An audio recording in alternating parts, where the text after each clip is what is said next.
नमस्कार प्यारे विद्यार्थियों, आप सभी 12वीं क्लास के विद्यार्थी ध्यान दें। 12th क्लास के छात्र सुन रहे हैं तो मैं बोल रहा हूँ कि हमारा एक वीडियो आपने देखा अपना जो शब्दशक्ति संबंधित था। शब्दशक्ति का अर्थ, परिभाषा, उसके प्रकार आप जान चुके हैं। अब बारी है उसमें जो आपने जो अभिधा शब्दशक्ति है जिसका सीधा सीधा अर्थ निकल के आता है, उस शब्दशक्ति को आपने पिछले वीडियो में भली बात जान लिया है, देख लिया है। और मुझे यकीन है, विश्वास है कि मुझे भाई आप अगर मैं पूछूं तो आंसर भी दे सकते हो। अब जो बारी है वो है कि लक्षण, जो शब्दशक्ति लक्षण शब्दशक्ति की बात करें, लक्षण क्या बात है, तो जो लक्षणा शब्दशक्ति हमारी कहलाती है, ठीक है। तो लक्षणा शब्दशक्ति जो है उसके मुख्य कितने भेद होते हैं? तो लक्षण शब्दशक्ति के मुख्य दो भेद है। तो रूढ़ा लक्षण होती है।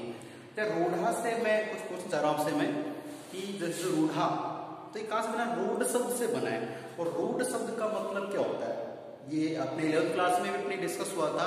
आज फिर ये यादें अपन तरोताजा कर लेते हैं। रूढ़ का मतलब क्या होता है, ठीक है। तो ये आप मुझे बताना, कमेंट करके बता सकते हो बाद में, या फिर सोच के बता देना। रूढ़, जो रूढ़ा लक्षण है ये हमारी लक्षण शब्द के एक प्रकार है, लेकिन यहाँ पे जो रूढ़ा है वो रूढ़ शब्द से बना है। तो रूढ़ का अर्थ क्या होता है बताना, ठीक है।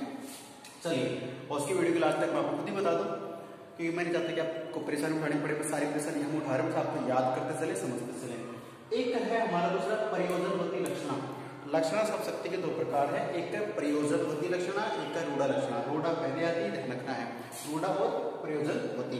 वैसे कई बार क्या है कि प्रयोजन का आपने अर्थ सुना भी, देखा भी होगा कि जैसे कई बार कोई व्यक्ति आपसे बड़ा है, साधु सन्यासी, गुरु, टीचर, कोई भी आपके लिए हो सकता है। आप कहीं जाते हैं तो पूछते कि बेटा किस प्रयोजन के लिए आए हो, किस प्रयोजन से आए हो। तो प्रयोजन का मतलब है आप कहीं गए हैं तो वहां पे आपका जाने का उद्देश्य क्या है, मतलब क्या है, किस काम की आवश्यकता के लिए, किस काम के लिए आप गए हैं। तो प्रयोजन का अर्थ ज्यादा सोचने वाली बात नहीं है। प्रयोजन होने से मतलब वही उद्देश्य से हो सकता है या कारण से हो सकता है, ठीक है। चलिए, तो अर्थ क्या हो गए? रूढ़ा लक्षणा और प्रयोजनवती लक्षणा। अच्छा, रूढ़ा की बात ज्यादा मैं डिस्टर्ब नहीं करूँ, आपको बता दूं। देखिए, ऐसे हिंट देता हूँ आपको, बाकी आप डेफिनेशन या परिभाषा मैंने 11th क्लास में लिखाई पढ़ाई थी, तो आप देख सकते हैं कि देखिए आप सभी जितने भी छात्र छात्राएं मुझे सुन रहे हैं, शायद एक दो को छोड़ दे, सबके कोई ना कोई घर पे भाई पेट नेम, यानी कि कहे लवली नेम तो होता है ना, शॉर्ट नेम होता है घर पे, चाहे लड़का हो लड़की हो, किसी को भी हम है ना घर पे किसी और नाम से पुकारते हैं, या जैसे लोग कहते हैं इसलिए पड़ जाता है नाम, या कई बार हम खुद भी रख लेते हैं, ठीक है ना। चलिए, तो एक्चुअली में जो आपका सबने मिलकर जो नाम रख दिया है, और पहले तब घर वाले उस नाम को जानते हैं, फिर सब लोग कहने लग जाते हैं, तो वो चीज जो है, वो आपका नाम जो है वो क्या हो जाता है? रूढ़ हो जाता है, यानी कि उसी को सब लोग मान लेते हैं और उसी को समझ लेते हैं। तो इस संसार में क्या होता है कि हम किसी भी चीज का कोई नाम रख दें कि इसका नाम ये होगा, और जब एक व्यक्ति के न होने के साथ पूरा समूह उस चीज को दोहरा लेता है, वो चीज, वो शब्द, वो कहानी, वो बात रूढ़ हो जाती है, ठीक है ना, बट प्रचलित हो जाती है। तो लोक में, इस संसार में जो प्रचलित लोगों की भावनाएं, समझदारी के आधार पे कहें, जो नाम या जो भी शब्द आपको मिल गए, वो क्या हो जाता है? रूढ़ हो जाता है, उसको सब लोग जानते हैं, ठीक है, ध्यान रखना है। तो जैसे मतलब आपका नाम है, स्कूल में रजिस्टर कुछ और नाम होता है, लेकिन घर पे किसी और नाम जानते हैं, तो वो आपके रिश्तेदारी में, आपके परिवार में वो क्या हो गया? रूढ़ हो गया, ठीक है। तो रूढ़ से ही मतलब होता है रूढ़ा लक्षणा। तो इसको डिस्कस कर लेते हैं। रूढ़ा का मतलब परंपरा, पुराने रीति रिवाज, रूढ़िवादिता, सब उसमें आ गया, ठीक है, ये ध्यान रखना। तो देखिए, जो रूढ़ा लक्षण है, तो एक बात तो मैं आपसे पूछूं कि लक्षणा का मतलब मैं बार बार नहीं बताऊंगा, आपको बता चुका हूं कि जब अभिधा सीधा सीधा नहीं निकल रहा है तो लक्षण प्रकट करते हैं या होते हैं अपने आप, उससे लक्षण शक्ति बनती है। तो लक्षणा का नाम आते आप समझ जाते हो कि लक्षण प्रकट होते हैं। अब लक्षण कितने प्रकार के हो गए? दो प्रकार के। कौन सा? एक तो है रूढ़ा और एक है प्रयोजनवती। बाकी लक्षण तो सेम ही है ना, ध्यान दें कि रूढ़ा और प्रयोजनवती है तो लक्षण है। अब रूढ़ा से मतलब है कि पुरानी परंपरा, रूढ़िवादी विचारधारा कहें या यूं कहें कि लोकोक्ति मुहावरे कहें, उनसे संबंधित अगर लक्षण प्रकट हो रहे हैं वो रूढ़ा लक्षण है। और यदि ऐसा ना हो कि क्या है कि हम किसी उद्देश्य के लिए, किसी प्रयोजन के लिए, कि हम कोई और काम कर रहे हैं और कार्य में लगे हुए, तो वो क्या होगी? प्रयोजन लक्षणा होगी, ठीक है। चलिए, जैसे मान लो कि मैं आपको जब भी मिलता हूँ तो बोर्ड के सामने मिलता हूँ, तो कहा जाए कि जो शिक्षक होता है वो विद्यालय में बसता है, शिक्षक स्कूल में रहता है। अब स्कूल में बेचारा वैसे परमानेंटली रहता है, लेकिन वो क्या है कि पढ़ाने के लिए, भी रोजी रोटी कमाने के लिए, या आपका जो ज्ञान है उसमें और आगे आपको बढ़ाने के लिए आता है, तो उससे शिक्षक का स्कूल से संबंध जुड़ गया है। तो उसमें कौन सा है कि वो प्रयोजन के लिए आ रहा है, अपने उद्देश्य के लिए आ रहा है। उद्देश्य है कि मेरे पास जो ज्ञान है आप तक पहुंचाऊं, ठीक है, और उस बात की जैसे वो जो मेरे को मेहनता ना मिलता है वो मेरी दिनचर्या चलाने के लिए आगे काम आता है, तो मेरा उद्देश्य हो गए, ठीक है, व्यक्तिगत भी होगा, सामूहिक भी हो गया, तो मैं अपने उद्देश्य पूर्ति के लिए आ रहा हूँ, तो प्रयोजन हो गया मेरा, इसलिए क्या हो जाएगी, प्रयोजन लक्षण हो जाएगी, ठीक है, ये ध्यान रखना। तो बात वही करते हैं रूढ़ा की बात करें तो रूढ़ा का मतलब क्या होता है, लोकोक्ति मुहावरे होते हैं। अब इसमें देखिए क्या है कि बात करें हम रूढ़ा में कि जो लोकोक्ति, एक शब्द लोकोक्ति यानी कि लोगों ने अपने हिसाब के लिए, अपने माहौल के लिए कोई उक्ति का मतलब बात, लोग सब लोग मिलकर एक कहानी बना लेते हैं, वो लोकोक्ति कहलाती है। लोक में प्रचलित उक्ति लोकोक्ति कहलाती है, लोक में प्रचलित उक्ति लोकोक्ति कहलाती है। और मुहावरे क्या होते हैं, लोग किसी घटना से संबंधित उत्तर वो बनाए जाते हैं। जैसे मान लीजिए व्यक्ति के घर पे प्रोग्राम है, वहां पे दूसरे व्यक्ति गए हुए हैं नाचने के लिए, खाने पीने के लिए, तो जिसके प्रोग्राम उसने कहा कि चलो आओ नाचते हैं या कुछ और, तो सबने नाचना शुरू कर दिया। एक व्यक्ति है मेरे जैसा, वो कहता है कि अरे भाई ये तो देखो फर्श वर्ष ठीक नहीं है, यहाँ तो कैसे नाचा जाएगा। तो बाकी लोग कहते हैं अच्छा तेरे खुद को नाचना आता नहीं है और तो हमें यहाँ पे फर्श पे कमी निकाल रहा है। तो बन गया नाच न जाने आंगन टेढ़ा, ठीक है। तो ऐसे क्या लोकोक्ति बनती, मुहावरे बनते हैं। एक आपको बता दो हल्का सा कि जिससे एक आप यूज करते हैं, धोबी का कुत्ता घर का न घाट का, उसमें आपको बताऊं कि कुत्ता जो है वो शब्द है ना, उस समय लोगों ने बना रहे कि वो गलत है। उसमें होता है कि कुर्ता होता है, कुर्ता, जैसे ये तो शर्ट है बट कुर्ता जो पहनते लंबा वो होता है, धोबी का कुर्ता घर का न घाट का। क्यों ऐसा क्यों बना है, ध्यान रखना कि धोबी वॉशरमैन होता है, वो क्या करता है जो कपड़े हैं सबके लेके आएगा, और एक घाट होता है स्पेशली कपड़े धोने का, वहां ले जाके उन्हें धोता है। तो सबके कपड़े लाके धो रहा है, उससे उन्हें पैसे मिलते हैं, ठीक है। अब वो घर पे आके उन्हें प्रेस व्रेस करके और वापस उन्हें पहुंचा देता है, लेकिन उसके जो स्वयं के भी तो कपड़े हैं ना, वो तो पहनता है, तो उसकी जैसे अगर वो मैरिड नहीं तो उसकी माँ हो सकती है, और मैरिड है तो उसकी पत्नी हो सकती है। तो वो क्या सोचते हैं कि भाई ये धोबी तो है ही, जब दूसरे कपड़े धो रहा है तो अपना कुर्ता भी धो लेगा। लेकिन वो बेचारा क्या सोचता है कि मेरे तो घर वाली मम्मी से धो सकती है, लेकिन वो अपना कुर्ता न तो स्वयं धो पाता है और ना ही घर पे धुल पाता है। तो जो धोबी का कुर्ता होता है वो न तो घर पे धुलता है न घाट पे, इसलिए लोकोक्ति बनी कि धोबी का कुर्ता घर का न घाट का, लेकिन लोगों ने उसे कुछ और बना दिया। तो मेरा मतलब कोई अनर्गल बात करने का नहीं है, न आपका टाइम वेस्ट करने का, इतना सा मतलब है कि लोकोक्ति मुहावरे जो कई बच्चे रटते हैं, रटने की बात नहीं, ये पहले की बातें हैं जो कहीं ना कहीं सटीक बिल्कुल सही बैठती हैं। तो हमारा मतलब है कि कोई भी पहले की लोकोक्ति या मुहावरा आपको इन सब शक्ति में मिलता है, एग्जाम में या कॉपी में कहीं मिलता है, तो वो हमारा रूढ़ा लक्षणा का एग्जाम्पल होगा, ठीक है। जैसे बात करते हैं कि तलवारें उछल रही थी, तलवारें उछल रही थी। अब तलवार आप जानते हो कि अपने आप उछलेगी नहीं, हाँ ये फिल्मों की कहानी छोड़ दी, फिल्मों में कुछ भी हो सकता है, लेकिन जो तलवारें उछल रही थी, अब तलवारें अपने आप नहीं उछल रही थी, तो कुछ योद्धा थे, कुछ रणधीर थे, कुछ वही सेनानी थे, वो क्या आपस में युद्ध कर रहे हैं। तो उसमें ना चलाने वाले व्यक्ति का जिक्र नहीं है, बस तलवारें उछल रही थी, इसका मतलब लड़ाई हो रही थी, युद्ध हो रहा था। तो वो एक कहानी हो गई है। तो एक क्या है कि वैसे रूढ़ा लोकोक्ति परंपरा भी चला गया तो रूढ़ा लक्षण हो गया है, ठीक है। चलिए थोड़ा आगे बढ़ता हूँ लेकर, तो प्रकृति और रूढ़ा लक्षण को पढ़ने जा रहे हैं, ध्यान रखना। रूढ़ा में क्या होगा कि इस सब शक्ति में क्या होता है, शब्द अपना नियत का मतलब होता है मुख्य।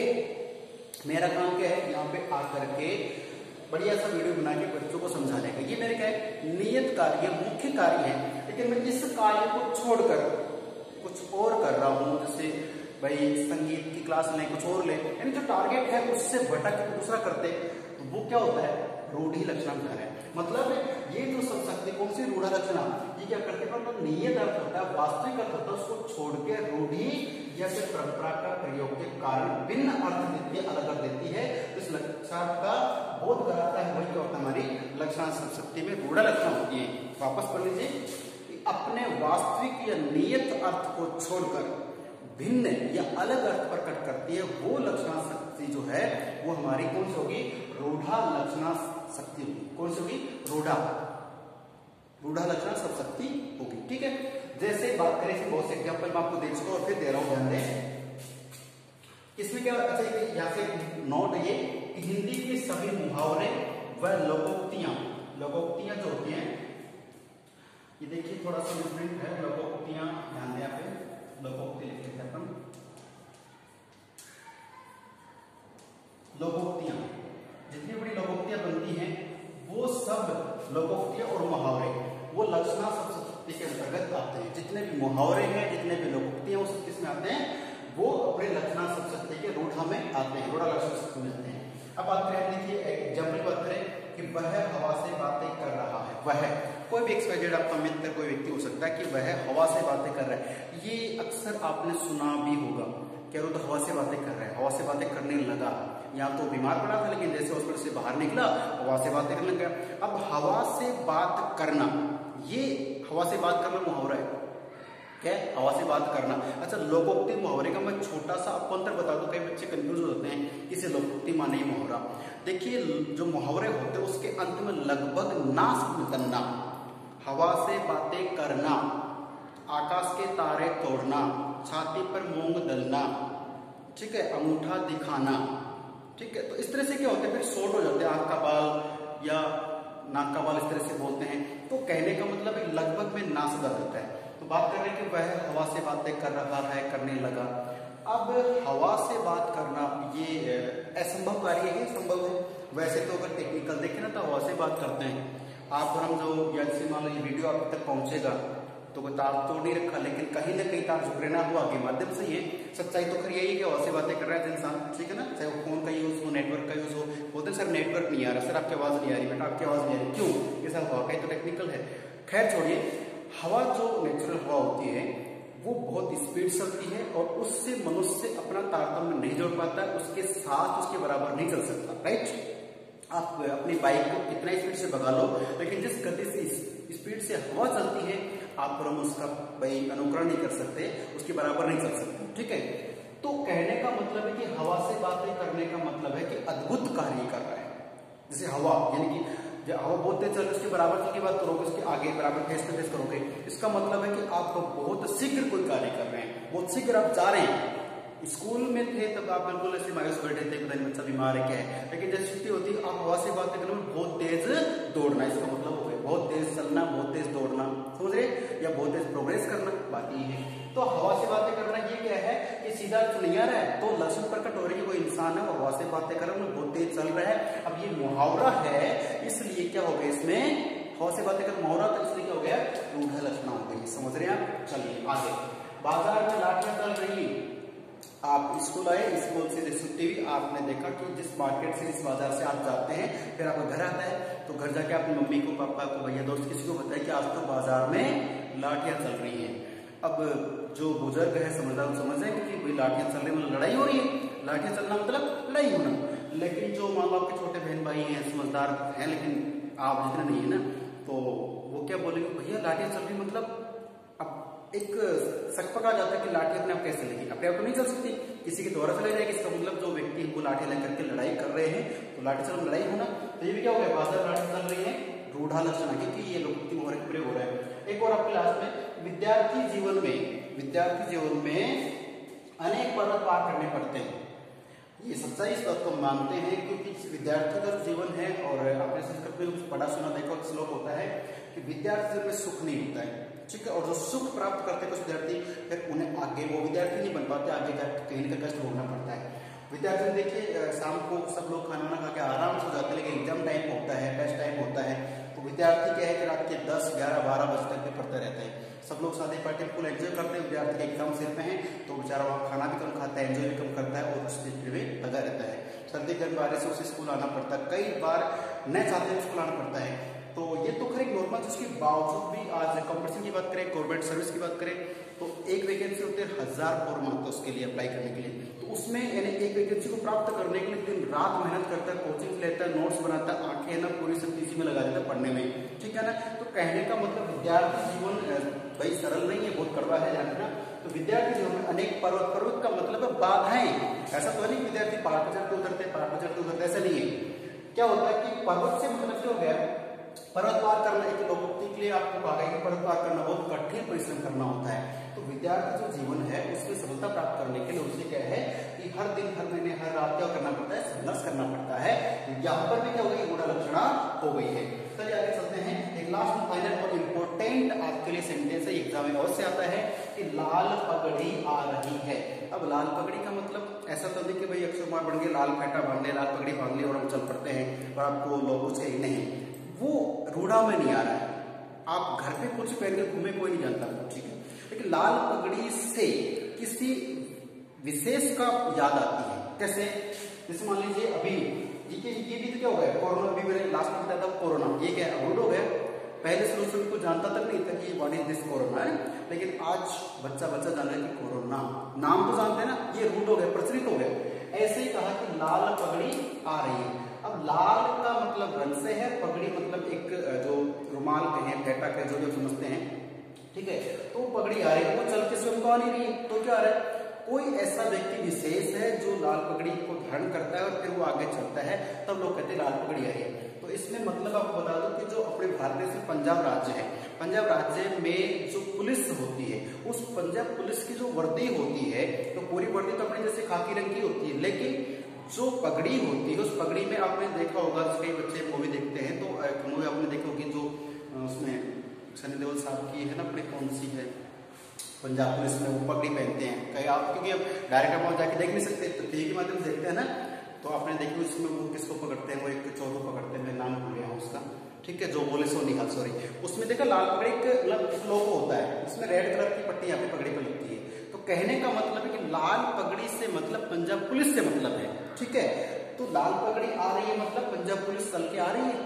तो अब देखिए सीधा अर्थ समझ में नहीं आ रहा है, सीधा समझ में तो अभिधा हो जाती है, इसका मतलब सीधा अर्थ में क्या आ गई, बात आ गई। फिर हम इस पे लक्षण प्रकट करेंगे, लाल रंग होता है, पगड़ी मतलब पगड़ी पहनी जाती है, इसका मतलब लाल पगड़ी आ रही है, तो ये रूढ़ शब्द हो गया कि पूरा पंजाब में जो पुलिस है उसकी पगड़ी में एक लाल कलर का लोगो, एक जैसे झालर सी लगती है, वो बहुत सुंदर लगती है, तो वो क्या हो गया कि लाल पगड़ी संबंध हो गया है क्या, पंजाब पुलिस, ठीक है। तो प्यारे छात्र छात्राओं, मेरा मतलब है कि इसे रटना नहीं, समझना है, आप समझ चुके होंगे।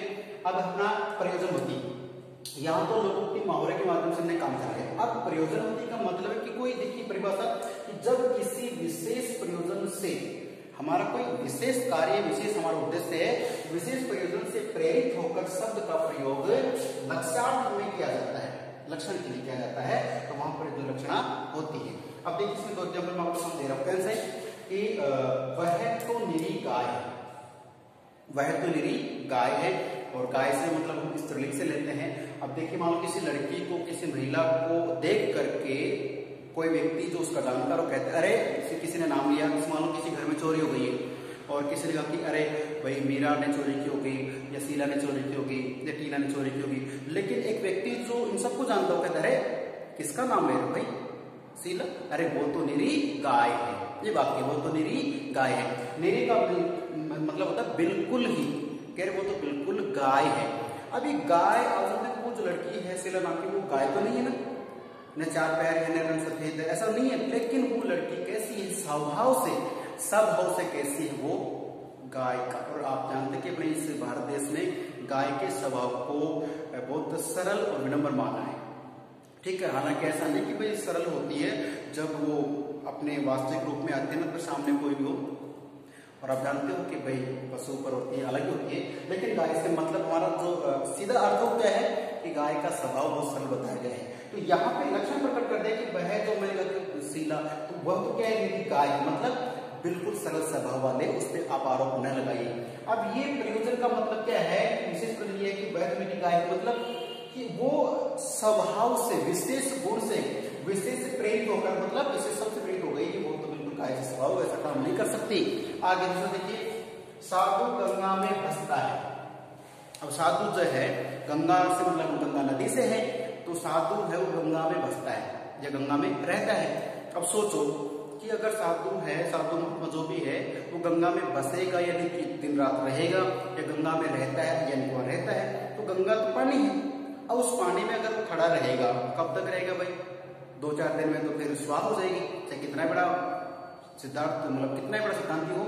तो इसका मतलब यह है कि साधु गंगा में बसता, एक वाक्य जरूर है, ठीक है। इस प्रश्न आ जाएगा कि साधु गंगा में बसता है, ठीक है, इसमें कौन सी सब शक्ति है, तो आप बताएंगे इसमें प्रयोजन की लक्षणा सब शक्ति। क्यों? क्योंकि साधु जो है वो गंगा के किनारे, गंगा जो नदी है उसके किनारे अपना आश्रम, अपनी कुटिया बना के वहां पे ठहरते हैं, रहते हैं और रोज सुबह उठ के गंगा में अपना जैसे सूर्य को पानी देने का कार्य करते हैं, पाठ पूजा करते हैं, या फिर हम जैसे लोग, आप जैसे लोग जाते हैं तो उन लोगों का कोई जो कार्य होता है उसको संपन्न कराते हैं। साधु लोग होते हैं, गंगा किनारे रहते हैं तो गंगा की पूजा भी करते हैं, सूर्य देव को भाई वो जल भी चढ़ाते हैं, अर्घ देते हैं। और फिर वो रहते क्यों है कि उनका प्रयोजन है कि जैसे हमारे विश्वास करते हैं कुछ, जैसे हमारे पूर्वज होते हैं, माता पिता दादा दादी, जो वो उनकी डेथ हो जाती है तो क्या करते हैं, गंगा जी उनको छोड़ के आ जाते हैं, उनकी अस्थियों को, फूलों को। तो उस समय साधु की आवश्यकता होती है और साधु अगर तो बुलाएंगे नहीं, वो अपने अपने हिसाब से आ जाते हैं तो उनको बुलाया जाता है। तो कहने का मतलब साधु जो गंगा में बसता है तो वो गंगा के पानी के बीच में खड़ा नहीं रहता है, तो वहां किनारे में रहता है, तो प्रयोजन वहां पे आएगा। किसी काम के लिए अगर आप ऐसा कर रहे हैं तो प्रयोजन लक्षणा हो जाएगी। तो प्यारे छात्र छात्राओं, ये अपना पोर्शन था लगभग सप्तकी का, ये कंप्लीट हो गया है।